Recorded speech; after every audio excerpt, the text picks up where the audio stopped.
Toi whaafelo I atu Talafola Radio Samoa le nei fo I tae au, usi mai alau whaafonga o tala o le nei aso lua. A matatu I le aso ngafua o le vai aso fou, o na toe whaatanga le afu afo le awhai malanga mai ai tangata whai ngā luenga whaavai taimi. O le aso whao o ke topa le ua fuafua e a matatau nu o mai ai tangata whai ngā luenga whaavai taimi mai Vanuatu, o na whaato aso so o ai lea matangata mai Samoa matonga e a matatau nu o mai le aso se fulu lua o ke topa.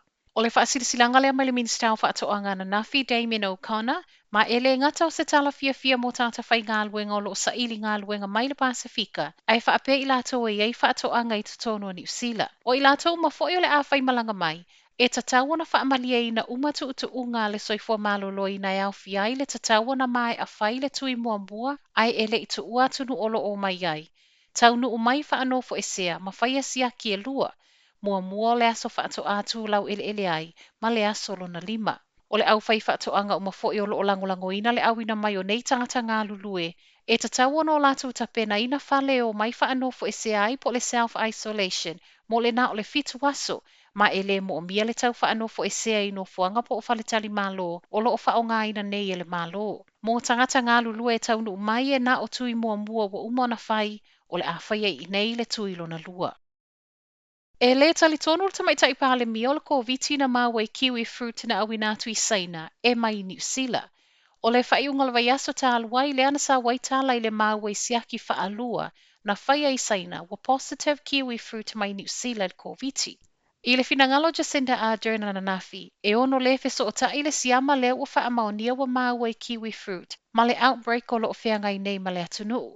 Pe a fua lea, o lea na mua alu e se atu le uta kiwi fruit I le masina talu ai ele I alia e cases whaamaonia I tual community.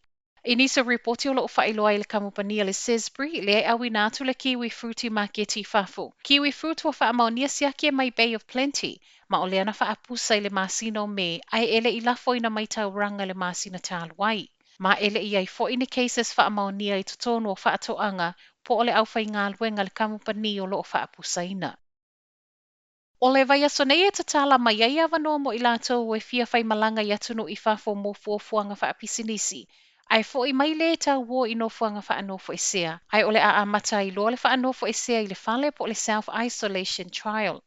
O se tasi le neo fuafuanga a mata le malo e toi tatala ai tua o New Zealand I whai ngā malanga whaavao malo. I le whailo ingal tamai tai pāle mia Jacinda Ardern ma le pasengo tu sitala na Nafi na ia toi whaamanino ai e na o tangata e mo o mia le whai malanga I whafo o na o ngā luenga ma fuafuanga whaapisinisi. Ma e na o le selau lima se fulua wanoa o lo o tu mai mo talo sanga. O le aso tofi nei e tatala mai e awanoa mo talo sanga ma e whaangata I le aso iwa o ke topa. O I lato o le atalia talo sanga I oa I whafo o na o ngā luenga ma pisinisi e tatau ona toi taliu mai le vao le aso tolu se fulu o ke topa. Ma le aso valua te sema, fua ia mai ale periota o le a whaanofo e se ai, I le aso luas fululua o te sema. Ua vi ia e tangata su e whaapitoa le awala fou ua o ai I whale o a inga sui o le soifua maloloina e whaia siaki o ko viti.